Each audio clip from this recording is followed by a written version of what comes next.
Chapter 15 foreign funding ना, SMCF।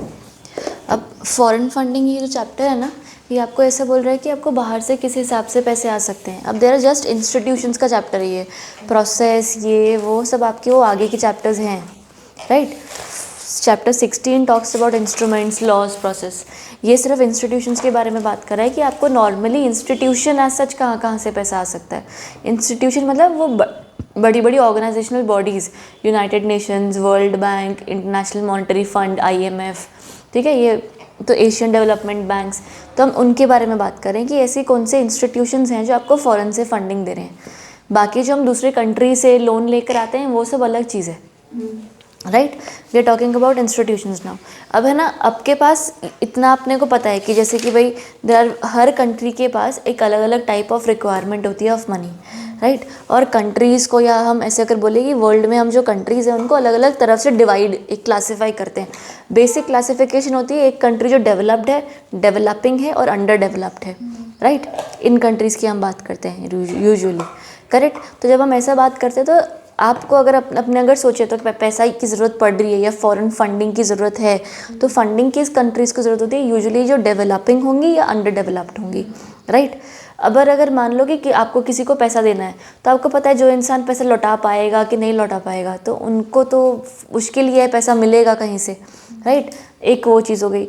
दूसरा होएगा कि डेवलपिंग कंट्रीज़, डेवलपिंग, अब जैसे for example India is a developing country, right. तो इंडिया इज़ एट अ वर जहाँ पर उसको पैसा मिल भी सकता है और मिलता भी है, ठीक है, क्योंकि वो डेवलपिंग है तो हम पे बैक करने का वो रखते हैं। साथ के साथ जब हमें पैसे की ज़रूरत होती है तो हम एक डेवलपिंग कंट्री के होने के हिसाब से we get the money, right. तो ज़रा जस्ट सिंपल बेसिक हम लोग ने ना 3-4 इंस्टीट्यूशंस पढ़ने कि यहाँ पर क्या है क्या नहीं, और उस हिसाब से हमने देखना है खाली। तो फर्स्ट इंस्टीट्यूशन योर्स इज़ ये international finance corporation, IFC, right. तो द इंटरनेशनल फाइनेंस कॉरपोरेशन जो है ना, एक ऐसा इंस्टीट्यूशन है जो इन अ वे एक पार्ट है द वर्ल्ड बैंक ग्रुप का, ठीक है। वर्ल्ड बैंक ग्रुप को ये का हिस्सा होता है। इंटरनेशनल फाइनेंशियल कॉरपोरेशन एक ऐसा कॉरपोरेशन है जो चाहता है कि मैं पैसे दूं डेवलपिंग कंट्रीज़ में, पर अब डेवलपिंग कंट्री में किसको पैसा दूं ये कैसे पता लगेगा? हम यहाँ पर देखते हैं कि कुछ पब्लिक कंपनीज़ होती हैं, जो कुछ प्राइवेट कंपनीज़ होती हैं, कुछ गवर्नमेंट्स होते हैं जिनको पैसे चाहिए होते हैं, एक्सेट्रा, राइट। तो ना ये लोग क्या बोल रहे हैं ना, IFC वाले ऐसे बोलते हैं पब्लिक कंपनी को पैसा मिल जाता है, गवर्नमेंट को पैसा देने के लिए बहुत लोग हैं। जो नॉर्मल प्राइवेट कंपनीज़ है ना, उनको पैसा देते हैं। क्यों? कि मेन एक डेवलपिंग कंट्री के अंदर अगर उसको डेवलप करने में मदद करनी है तो इकोनॉमी को हेल्प करने के लिए आप कंपनीज़ को ही हेल्प करोगे ना। जितना ज़्यादा आप कंपनीज़ को हेल्प करोगे, जितना ज़्यादा आप उनके इकोनॉमी के अंदर मार्केट कॉर्पोरेट को हेल्प करोगे, उतना ज़्यादा वो कंपनी डेवलप होगी। कैस्केडिंग होता है ना, मतलब जैसे लूप जैसा इफेक्ट होएगा ना, कि आप इसकी मदद करोगे तो कल को वो एम्प्लॉयमेंट देगा, तो वो घर बड़ा होगा, वो स्टैंडर्ड ऑफ लिविंग बेटर होएगी, वहाँ की मतलब लोग बेटर होंगे, सब कुछ। तो एक हेल्प से बाकी हेल्प होएगा। IFC एक ऐसी इंटरनेशनल कॉरपोरेशन है जो वर्ल्ड बैंक का पार्ट है, जो ऐसा करते हैं कि वो लोग क्या करते हैं, मेन उनका यही काम है कि प्राइवेट सेक्टर्स को पैसा दें, पर वो प्राइवेट सेक्टर जो डेवलपिंग कंट्री के प्राइवेट सेक्टर्स हैं, ठीक है, बढ़िया। तो IFC एक कॉरपोरेशन है, ये समझ में आया। तो इस कॉरपोरेशन में लोग कौन कौन है? IFC में डेवलप्ड कंट्रीज़ के लोग पैसा पूल करते हैं और हेल्प करते हैं इनको, डेवलपिंग कंट्री के प्राइवेट सेक्टर को। आया समझ? ठीक है। तो हिस्ट्री में तो खाली फर्स्ट पैराग्राफ मार्क कर लो बस रीड पर्पस के हिसाब से, और अबाउट IFSC आ जाओ। IFSC is a sister organization of the World Bank and member of the World Bank Group, is the largest global development institution focused exclusively on the private sector in developing countries, है ना। Main इसका मकसद ही private sector को पैसा देना है। किस private sector को? जो डेवलपिंग कंट्री में होगा। इनके मेन 2 गोल्स हैं। अगर पैसा हमने दिया, डेवलपिंग कंट्री के प्राइवेट सेक्टर को पैसा दिया, तो उससे हम 2 गोल को अचीव करना चाहते हैं। पहला, एक्सट्रीम पॉवर्टी को ख़त्म करना। दूसरा, शेयर्ड प्रॉस्पेरिटी, यानी कि सारी कंट्रीज आपस में साथ में ग्रो करें, right. The IFC is an international financial institution that offers investment advisory and asset management services to encourage private sector development in the developing countries. ठीक है, तो वो पैसा तो देते हैं, पैसा के साथ साथ ये एक्स्ट्रा सर्विसेज भी देते हैं, wherein they give advice, asset management services to the private sectors of developing countries. आ गया समझ? ठीक है, तो तुम्हारा अबाउट IFSC हो गया. अब IFSC helps the countries to develop their private sector in a various way. Prosperity मतलब आपस में सब इकट्ठा जो ग्रो करते हैं, वो शेयर्ड ग्रोथ. डन है ना? आगे पढ़े ना. तो IFSC helps the countries to develop their private sector in various ways. अब प्राइवेट सेक्टर को हेल्प करने के लिए कैसे कैसे मदद कर सकते हैं हम लोग. पहला, investing companies through loans, equity, ये सब. तो पहला मनी देना, पहला पैसा देना. दूसरा मोबिलाइजिंग कैपिटल, हाँ, लोन हो गया, इक्विटी हो गया, कोई भी तरीके की इन्वेस्टमेंट, कोई भी तरीके से पैसा देना. ठीक है, गिविंग मनी. सेकंड है मोबिलाइजिंग कैपिटल. मोबिलाइजिंग कैपिटल का मतलब क्या हुआ. फॉर एग्जांपल मुझे पैसा चाहिए, ठीक है, और मैं तुमसे मांग रही हूँ. तुम बोलोगे नहीं यार हमारे पास तो इतना नहीं है, मैं बोला मेरे को क्लास में करना है पैसा, प्लीज़ मुझे इन्वेस्ट करो. तो तुम बोलोगे मेरे पास पैसा नहीं है. पर तेरे ना कोई ऐसे दूर का कोई दोस्त है जिसके पास पैसे हैं, जो इन्वेस्टमेंट अपॉर्चुनिटी ढूंढ रहा है. तो तूने क्या किया, मुझे उस लेंडर से मिलवा दिया. तूने क्या किया, भाई गारंटी देती है, भाई ये बंदा सही है, ये अच्छा काम करता है, इसको तू पैसे दे सकता है. मैंने बोला हाँ ठीक है, और ये बंदा सही है, ये कुछ गलत पैसा नहीं दे रहा है, यार he is a ethical person, so I can take loan from him. Bank से लेने जाऊंगी तो इंटरेस्ट रेट बहुत ज़्यादा हो जाएगा, इससे मेरे को ठीक इंटरेस्ट रेट पर पैसा मिल जाएगा. तो तूने क्या किया, तेरे पास पैसा नहीं था, पर तूने क्या किया, मुझे एक लेंडर से मिलवा दिया जो पैसा दे सकता है, राइट. तो तूने उसके फंड्स को सही काम में लगा दिया. किसी के फंड्स को किसी और जगह पर लगाना को मोबिलाइज ही तो कहते हैं. That is mobilising capital. Mobilising capital from other lenders and investors through loan participants, parallel loans and other means. तो nothing but you help meet the lenders जिनके थ्रू जो वैसे भी पैसा इन्वेस्ट करना चाहते हो और जिनके थ्रू तुम पैसा रेज कर सकते हो. उसके बाद एडवाइजिंग बिजनेस एंड गवर्नमेंट, ये भी कर सकते हो तुम. तो IFC पहला पैसा देता है, मोबिलाइज करता है कैपिटल, या तो एडवाइजरी सर्विस देता है. 3 टाइप के सर्विसेज दे रहा है. उसके बाद तुम्हारा ये ना सारा ये रीड कर लेना, बेसिक है सारा ऐसे ही. ओन्ड, गवर्नमेंट, ये वो. फंक्शंस पर आ जाओ. It provides a wide range of investment advisory services to meet the challenges. उसके अलावा offers innovative financial products to the private sector projects in developing countries. These include loans for IFSC's own account, या तो खुद से loan दे देंगे, अपने account से loan देते हैं, उसको A लोन कहते हैं. अगर कहीं से लोन दिलवाते हैं तो B लोन कहते हैं. और सिंडिकेट लोन और B लोन्स जिसको कहते हैं. ठीक है, तो IFC खुद के पास इकट्ठा किए हुए पैसे से लोन देता है, तो A लोन. इधर उधर से पैसा इकट्ठा करवा के तुम्हें लोन दिलवाता है, या तो सिंडिकेट लोन देता है. सिंडिकेट लोन मतलब मोबिलाइज ही हुआ, एक तरह से मोबिलाइज भी हुआ, दूसरा सिंडिकेट लोन भी हुआ. सिंडिकेट लोन यानी कि तुम दोनों से मिलके मैंने लोन लिया जो. ठीक है, सिंडिकेट लोन्स हो गया तो B लोन्स हो गया. रिस्क मैनेजमेंट, ये सारे काम कर रहा है. उसके अलावा it also provide advisory services that help build the business. ठीक है, later on it also provides a mix of finance and advisory services. पैसा भी दे दिया, एडवाइस भी कर दिया. ठीक है, डन है. अब funding by IFC funding by IFC में क्या है, ये वाला, एक सेकेंड, हाँ यहाँ पे लिखो फंडिंग बाय IFC में source of funds for IFC. इसका मतलब क्या हुआ ना कि IFC तुम्हें पैसा दे रहा है, पर ये तो एक ऑर्गेनाइजेशन है ना जो पूल कर रही है, पैसा ला रही है. तो ये ऑर्गेनाइजेशन पैसा कहाँ से ला रही है तुम्हें देने के लिए इतना, राइट. तो IFC का पैसा कहाँ से आ रहा है, हम ये बात कर रहे हैं. अब लास्ट जो है, under funding program IFC issues bonds, ये सब अलग अलग दिए हुए नाम. नेक्स्ट आ जाओ, यहाँ पर तुम्हें स्पेसिफिकली समझ में आएगा. तो a brief on some of the funding instruments are disclosed below. Funding instruments कैसे, जो IFC पैसा खुद रेस करने की कोशिश कर रही है, वो पर हम वापस वही बोल रही हूँ, खुद पैसा रेस कर रही है IFC. अब this is nothing but mobilising, जो हमने बोला था ना कि हम मोबिलाइज कर रहे हैं. अब जैसे फॉर एग्जांपल जयश्री को पैसा चाहिए और मेरे पास नहीं है, तो मैंने क्या किया, मैंने रिदम को डिबेंचर्स इशू किए, रिदम ने डिबेंचर्स खरीदे, मैंने उसको डिबेंचर्स दे दिए, उसने मुझे पैसे दे दिए. वो पैसे मैंने बोला कि मैं इस कंपनी में इन्वेस्ट कर रही हूँ, तो मोबिलाइज हो गया.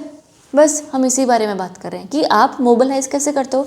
जो पैसा दे सकते हैं उनको आप अलग अलग तरीके के इंस्ट्रूमेंट्स इशू करते हो, आपके पास पैसा आता है, अब वो फंड है, फंड में पैसा पूल होता है, पूल होकर कहीं पर लगता है, तो आप उनको बता देंगे कि भाई हम इंडिया की कंट्री में इस प्राइवेट सेक्टर में पैसा डालने वाले हैं, तो तुम हमें फंड्स दो, इफ़ यू आर एग्रीइंग तो हम दे दो, बाकी हमारा प्रोटेक्ट, तो हमारा मतलब हम तो ग्रोथ देख ही रहे हैं उनकी, राइट।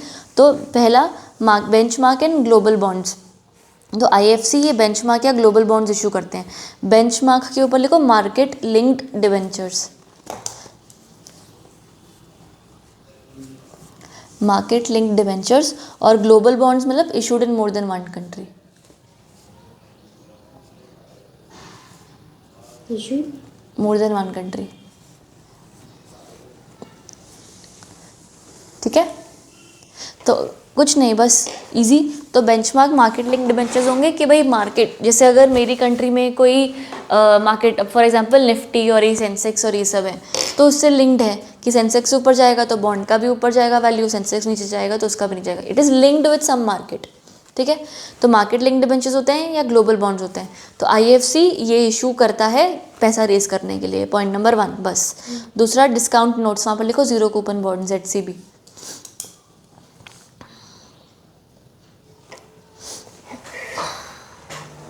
अगला ग्रीन बॉन्ड्स आ गए। ग्रीन बॉन्ड्स तुम्हारे कौन से होते हैं, वही जो एनवायरनमेंट वाले होते हैं, राइट। तो मैं पैसा रेज कर रही हूँ ग्रीन बॉन्ड्स, तुम मुझे पैसा दोगे, फिर उस बॉन्ड का ऑब्जेक्टिव क्या होगा कि मैं उसी कंट्री की उसी प्राइवेट कंपनी में इन्वेस्ट करूँ जो एनवायरनमेंट को हेल्प करे। आया पॉइंट समझ में आ रहा है ना। I am raising funds to give it to somebody else, so my bond should represent that somebody else, ठीक है। उसके अलावा इम्पैक्ट नोट्स लिखो, इसमें यहाँ पर लिख लो, दे फाइनेंस एक्टिविटीज़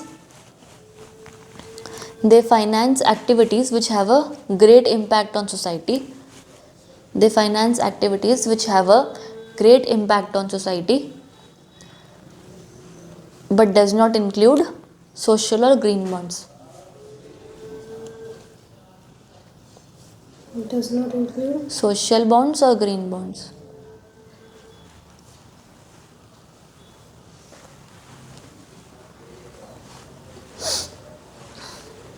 आया समझ। बस कि ये दो कुछ नहीं है, बॉन्ड नहीं होते इसमें और इम्पैक्ट करता कुछ नहीं, ऐसे कोई भी एक्टिविटी हो सकती है जो लोगों के अच्छे के लिए हो रही है, पर अगर वो सोशल बॉन्ड नहीं होना चाहिए बस, ठीक है। इतना इतना तो मैं वो नहीं पूछेंगे क्या है क्या नहीं, क्योंकि ना फालतू में अंदर दिया हुआ है, इतना रेस किया 2005 में ये रेस किया, तो ये थोड़ी पढ़ोगे तुम। तो these are the bonds which they issue to mobilise funds from lenders to eligible investors. तो they issue benchmark global bonds, लिख लेना बस क्या क्या होता है। Zero coupon bonds, green bonds, impact notes. MTN लिखो, medium term notes, medium term तो usually short term medium term के लिए फंड के लिए होते हैं और जल्दी रिडीम होते हैं। स्ट्रक्चर्ड नोट्स लिखोगे, bonds other than plain vanilla bonds, any bond other than plain vanilla bonds, any bonds other than plain vanilla bonds, plain vanilla ice cream वाला, ठीक है। प्लेन वनीला बॉन्ड्स कुछ नहीं होते, जो बॉन्ड्स इशू हुए हैं, तुमने सब्सक्राइब किया है, रिडीम हो जाएंगे, बात खत्म। कुछ भी उसमें अंदर अंदर डाल दिया ना तो वो प्लेन वनीला नहीं है। कन्वर्जन डाल दी, कुछ वोटिंग राइट्स अलग डाल दी, तो वो प्लेन वनीला नहीं है, तो वो स्ट्रक्चर्ड है बस, ठीक है। उसके बाद तुम्हारे social bonds to help finance activities for social welfare, to help finance activities for social welfare.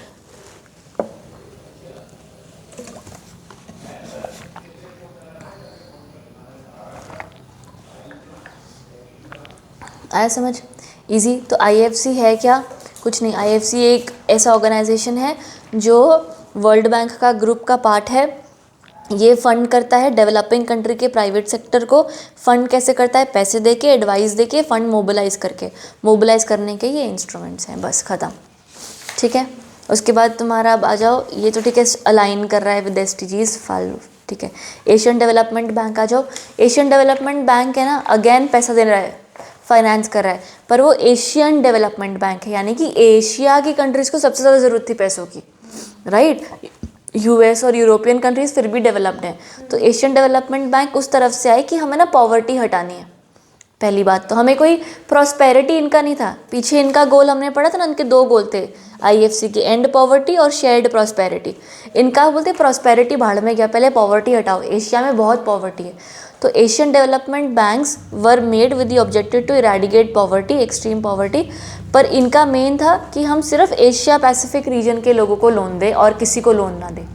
ठीक है, तो फर्स्ट पैराग्राफ मार्क कर लो। Was conceived in the early this age institution which would help Asian in character, foster economic growth and cooperation in one of the poorest regions in the world. ठीक है,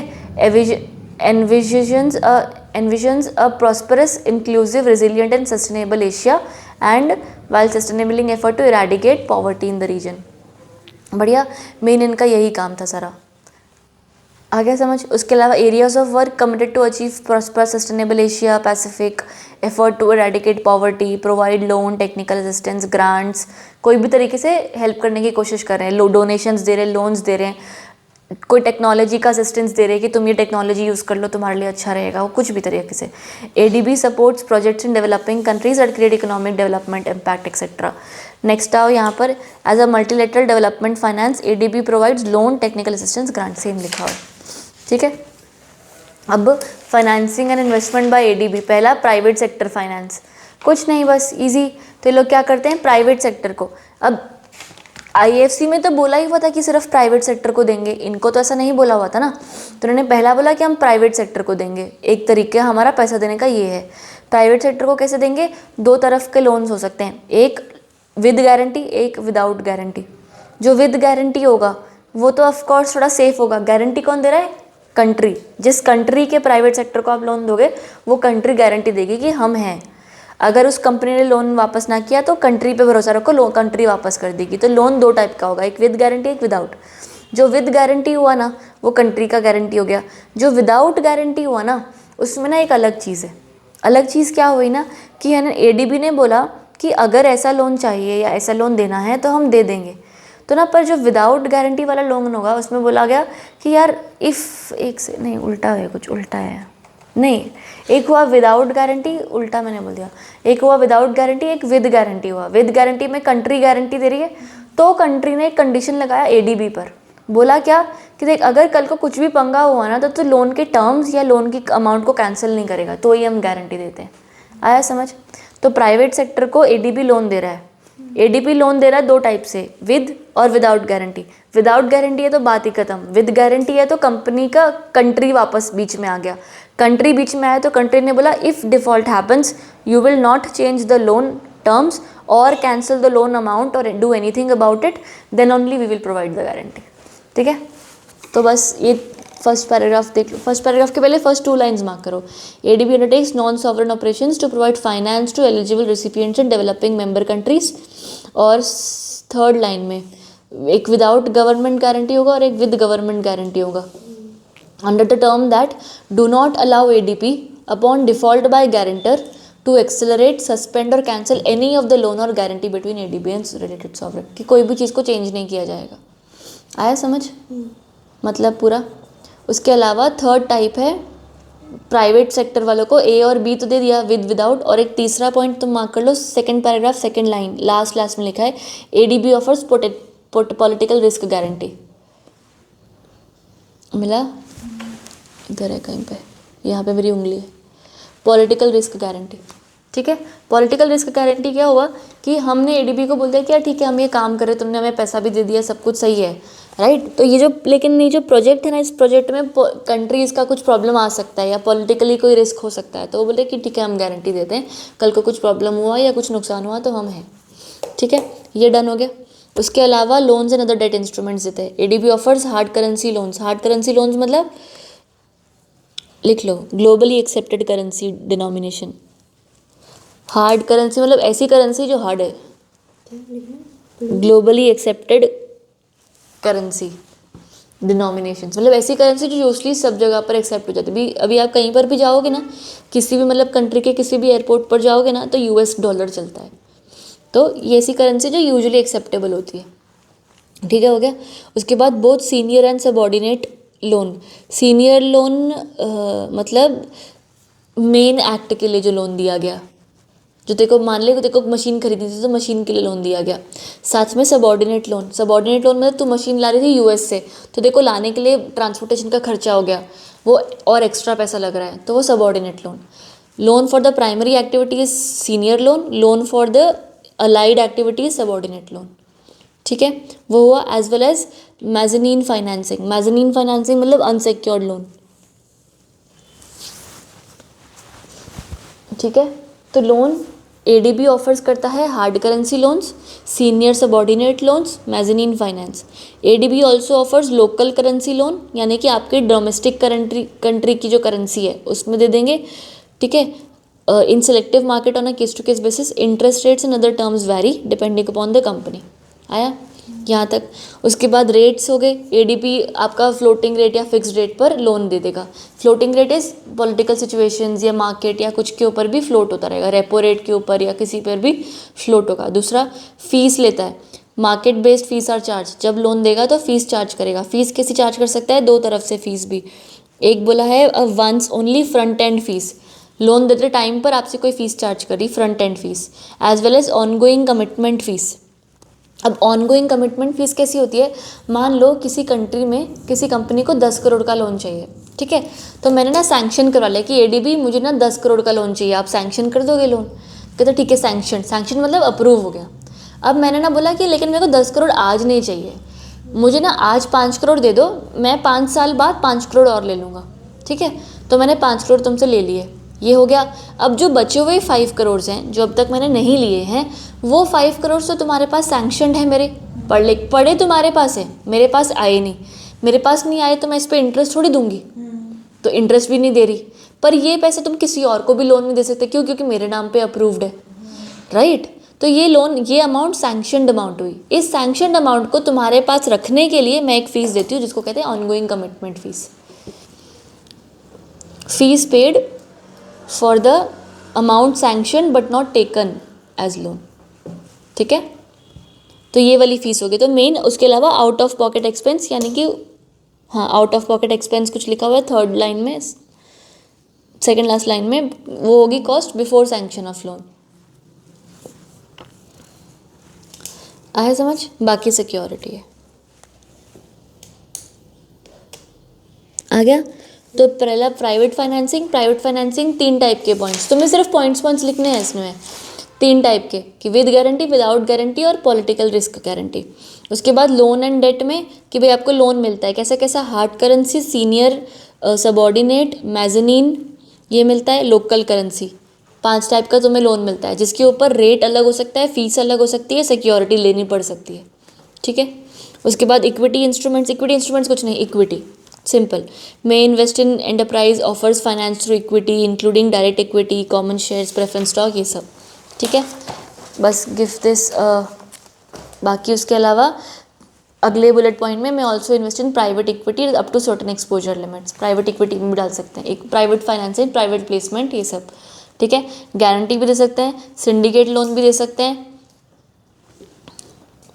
syndicate loan normal rate पर जाएगा, blended loan जो होगा, blended finance, उसमें होएगा, blended में भी सिंडिकेट होता है, पर जो एडीपी लोन देता है ना, वो एडीपी कम रेट्स पे लोन देता है।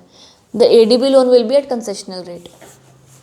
कंसेशनल कम हुआ ना? कम हुआ in case of blended finance. हाँ, तो इसमें भी बहुत सारे लोगों की तरफ से मिलके लोन आ सकता है, but the rate of ADP will be at concessional. Concessional plus commercial financing.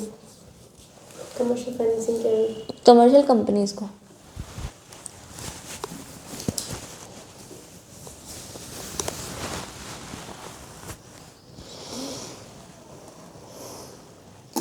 बढ़िया। Next you have IMF. IMF है ना, वो थोड़ा सा ऐसा है कि भाई उसको ना ज़्यादा पंगा में नहीं पड़ना, पैसा देने को तैयार है वो, पर उसका मेन कोई इरेडिकेशन, पॉवर्टी, प्रॉस्पेरिटी नहीं है, उसको चाहिए, उसको शांति चाहिए। IMF wants piece.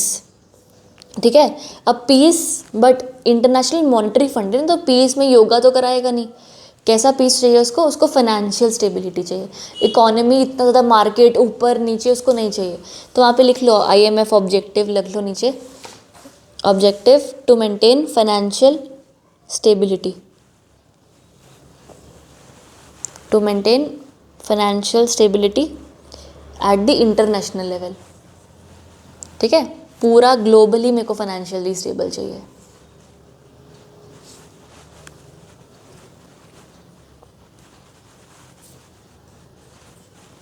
Globally stable कैसे होएगा कि ना, अगर सब कंट्रीज़ में मान लो इंपोर्ट एक्सपोर्ट होता है, जैसे अगर मैंने बहुत सारा मैं एक्सपोर्ट कर रही हूँ, ठीक है, और इंपोर्ट बहुत मिनिमम कर रही हूँ, तो मैं तो हमेशा प्रॉफिट में रहूँगी।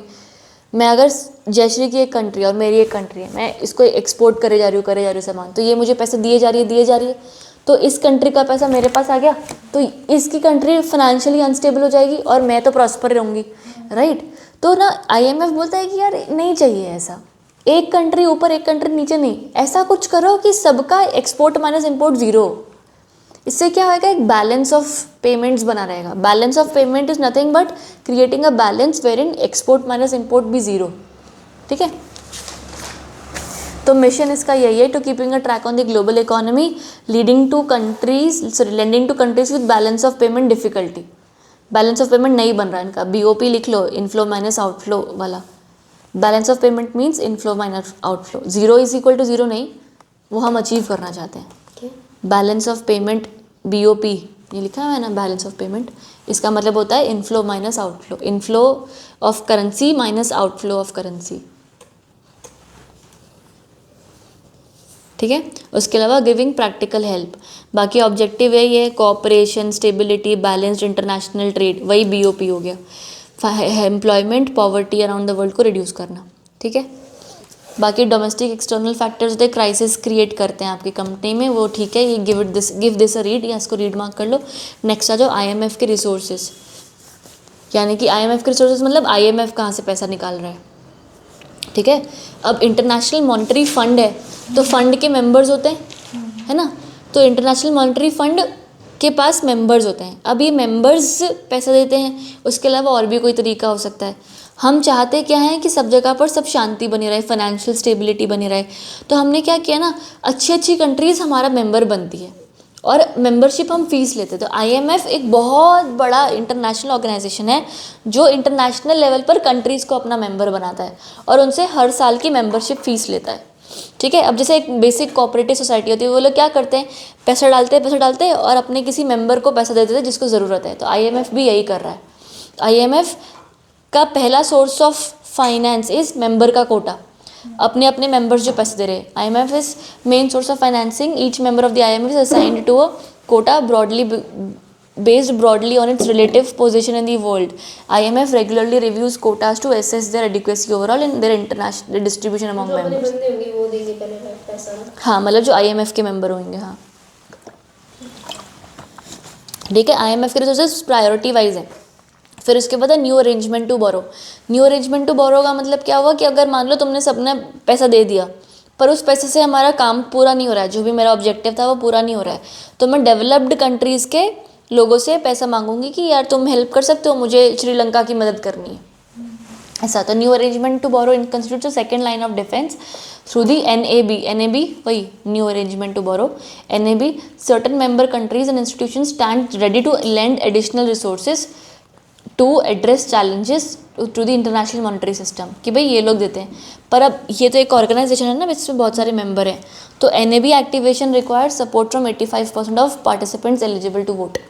तो बाकी के सारे जो वोटिंग करें ना, कोऑपरेटिव सोसाइटी जैसी है, मान लो मीटिंग हुई, मीटिंग में वोटिंग कराई जाएगी कि मैं USA से पैसे लेके श्रीलंका को दे रही हूँ, कौन कौन इस डिसीजन के हक में है, तो फिर 85% वोटिंग आएगी तो ही हम देंगे। आ गया। उसके बाद next bilateral borrowing. Bilateral borrowing मतलब एक बार तुम पैसा ले चुके हो, अब तुमको और पैसा लेना है, तो अब है ना वोटिंग वो करेगा जो क्रेडिटर बन चुका है तुम्हारा। ये जो कंट्रीज़ ने पैसा दिया है NAB के अंदर, वो क्रेडिटर बन गया, तो 85% वोटिंग कराएंगे क्रेडिटर्स की कि हमें और पैसे की ज़रूरत है, वो बायलैटरल बोरोइंग हुई। ठीक है, ख़त्म, समझ में आ गया, कोई बात नहीं, बस एक पेज रह गया। वर्ल्ड बैंक, अभी वर्ल्ड बैंक देता है loans to the government of the country, कोई कंपनी को नहीं, कोई प्राइवेट, कोई पब्लिक नहीं, सीधी गवर्नमेंट को पैसा देता है। जब गवर्नमेंट को पैसा चाहिए होता है तो वो वर्ल्ड बैंक से लेते हैं। ठीक है, तो international organisation available UN designed to finance projects and enhance economic development of member states, headquarter Washington DC। ठीक है, 5 constituent institution under world bank. World bank, पैसे देता है। हाँ, इंडिया को अगर मान ले लोन लेना है तो भारत की सरकार लोन लेती है वर्ल्ड बैंक से, ठीक है। तो ये अब 5 कंस्टिट्यूएंट इंस्टीट्यूशन मतलब वर्ल्ड बैंक के साथ और कौन 5 लोग जुड़े हुए हैं, सब्सिडरी या ब्रांच या जो भी तू बोल ले। पहला, the international bank for recognition and development, IBRD, ये लोन देता है मार्केट रेट पे to middle income developing countries and credit worthy lower countries. Countries को डिवाइड किया गया है ना, मिडल वाली लोअर वाली, तो IBRD उनको देता है जो मिडल लेवल पर हो या तो जो क्रेडिट वर्दीनेस हो पर लोअर लेवल पर हो, ठीक है। उसके अलावा इंटरनेशनल डेवलपमेंट एसोसिएशन, ये उनको पैसा देता है जिनको बेसिक रहने के लिए पैसा चाहिए, ऐसा कुछ डेवलपमेंट के लिए नहीं पैसा चाहिए, उनका बेसिक रोटी नहीं निकल रही, तो they help those who need money for basic living, ऐसा। फिर मल्टीलैटरल इन्वेस्टमेंट गारंटी एजेंसी, ये कुछ नहीं, लोन गारंटी दे रहा है खाली, loan guarantee and insurance to foreign investors against loss, बढ़िया। और उसके अलावा इंटरनेशनल सेंटर फॉर सेटलमेंट, ये आर्बिट्रेशन बॉडी है लास्ट वाली, डन है। International centre for settlement, arbitration body, वो अगर 2 लेंडर और रिसीवर में कुछ हुआ तो यहाँ जाएगा। हाँ यहाँ जाएगा। ऊपर वाला क्या बोला आपने, मल्टीलेटरल इन्वेस्टमेंट गारंटी और इंटरनेशनल Yes. कॉर्पोरेशन, ये इंटरनेशनल फाइनेंशियल कॉर्पोरेशन, ये प्राइवेट वालों को दे रहा है, जैसे IFC देता है, प्राइवेट इन्वेस्टर्स को देता है लोन। और 4th वाला सिर्फ गारंटी देता है, गारंटी एंड इंश्योरेंस सर्विस।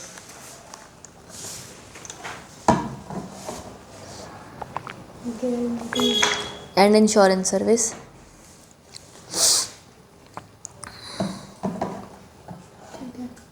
ठीक है।